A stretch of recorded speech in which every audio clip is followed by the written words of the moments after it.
Hello, and welcome to another episode of a YouTube channel that can really only be referred to as the Popcorn King.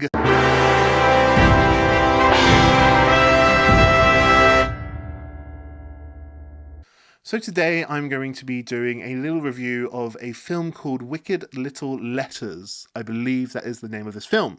So, this movie is starring Olivia Colman, Academy Award winner, absolutely amazing.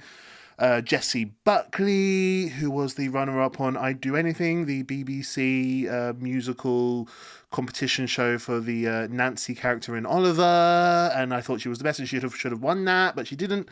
And then it's got a whole bunch of great sort of British actors, especially Timothy Spall. Everyone loves him. Fantastic. I've got to be honest with you guys. I've got to just hold my hands up and be honest with you. This film might very well be better than I think it is. In fact, I might very well enjoy this film more than I actually enjoyed it if it wasn't for sort of crushing disappointment. And I'm going to tell you exactly what happened. In England, we have a cinema chain called Odeon. And they do some really great cinemas around the UK.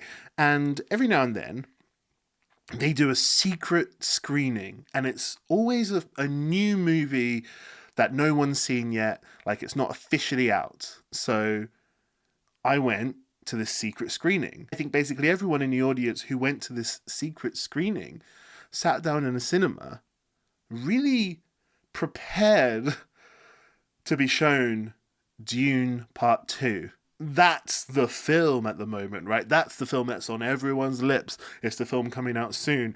It's the film that everyone's talking about. It's the film that's getting all these rave reviews, like 97 on Rotten Tomatoes. So I sat down in a chair on my own with some snacks, and I was like, this is it. I'm gonna finally see Dune. I've been waiting for this. It's in my sort of top 10 movies of the year that I'm excited to see. So I was ready, and I think everyone in the audience was waiting, and then a film starts, and it's Wicked Little Letters, which who's heard of that film? Like, what is that film, right? And I'll give you a brief synopsis. I feel really bad because I feel like I'm being overly judgmental just because of the crushing disappointment I had. So the synopsis of this film, it's a true story, more true than you might think, as the film even tells you, about a little town in England where this lady, Olivia Colman, starts receiving these obscene letters over and over and over again, with tons of swearing, effing and jeffing, saying you big fat ugly whore bitch, like just loads and loads of swearing. She keeps getting these letters, and she blames her neighbour, played by Jessie Buckley, who's this Irish loudmouth sort of swearer, and she's like, well, it must be her. She's the only one around here who swears like that. It must be her.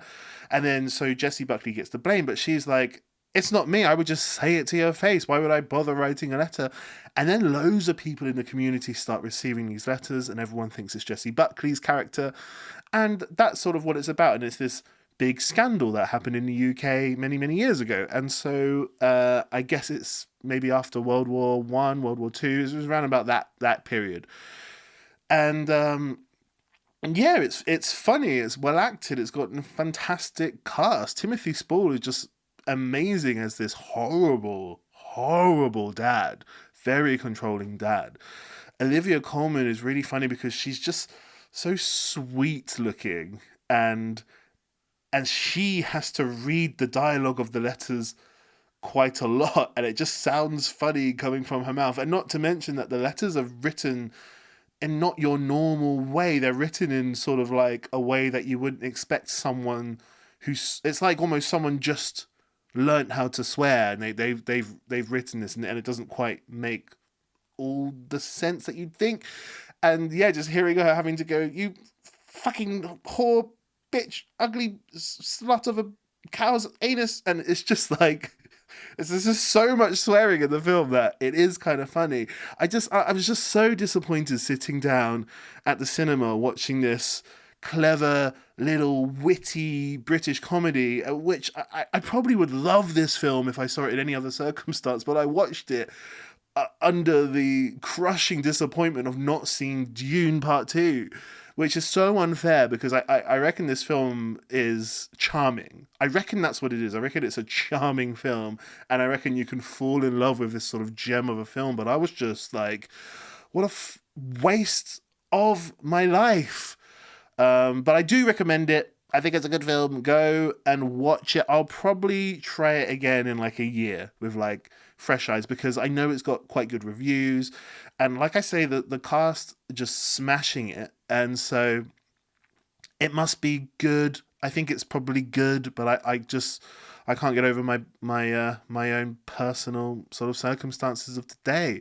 You know, I just want to sit down in a movie cinema with my eyes open, looking at a screen with a projector pointing Dune Part 2 at the screen.